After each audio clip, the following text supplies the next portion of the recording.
अगर एक दिन के लिए आप ऐसा नियम ले लें कि प्रातःकालीन 4 से लेकर प्रातःकालीन 4 अगले दिन तक बिना कुछ खाए हुए वो 10,000 वर्ष तपस्या करे, तुम 24 घंटे कर लो नाम जप या नाम कीर्तन, तो जो 10,000 वर्ष का वो फल 24 घंटे। कलयुग का बहुत बड़ा प्रताप है, पर कलयुग में मन नहीं लगता। सबसे बड़ी समस्या ये है कि सतयुग आदि में मन बड़ा वो मतलब इतना मन को साधे हुए लोग थे कि कहीं भी मन से भी कोई पाप ना हो जाए।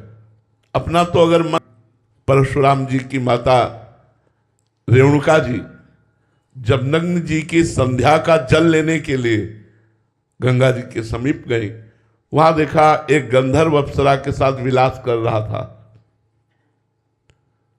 बस देखती रह गई। इतने में विलंब हो गया तो देखा संध्या का समय तो निकल गया, अब क्या करें। गई और सर झुका करके जल अर्पित किया। महर्षि जमदग्नि जी ने कहा विलंब का कारण, उन्होंने स्पष्ट कहा, मिथ्या भाषण नहीं किया। उन्होंने कहा गंधर्व अप्सरा के साथ केली कर रहा था, उसको देखने में हमारी रुचि हुई, इसलिए अपराध।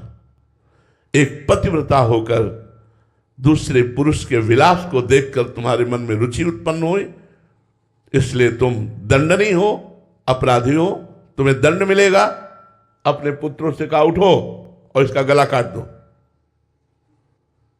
किसी की हिम्मत नहीं हुई कि मां का गला काट दे। थोड़ी देर में देखा परम ब्रह्मचारी भगवत स्वरूप भगवान परशुराम जी फरसा लिए उपस्थित हुए, हर समय अस्त्र रखते थे। प्रणाम किया, उनका बेटा अपनी मां का गला काट दो। प्रश्न नहीं किया, तुरंत काट दिया। अपने भाइयों का गला काट दो, प्रश्न नहीं किया, तुरंत काट दिया। बोले मैं बहुत प्रसन्न हूं, वरदान मांगो। तो उनका मेरी माँ और भाई पुनः जीवित हो जाए, उनको ये स्मृति भी न रहे कि मैंने वध किया। सोचो, केवल गंधर्व और अप्सरा की केली को देखने का दंड दिया कि गला कटवा दिया। आज यहाँ क्या हालत है। भारत है ये धर्म भूमि है, ये ऋषियों की भूमि है। तो कलयुग में मन को समाहित करना बड़ा कठिन है। 24 घंटे मन को एक मंत्र में लगाना, एक नाम में लगाना।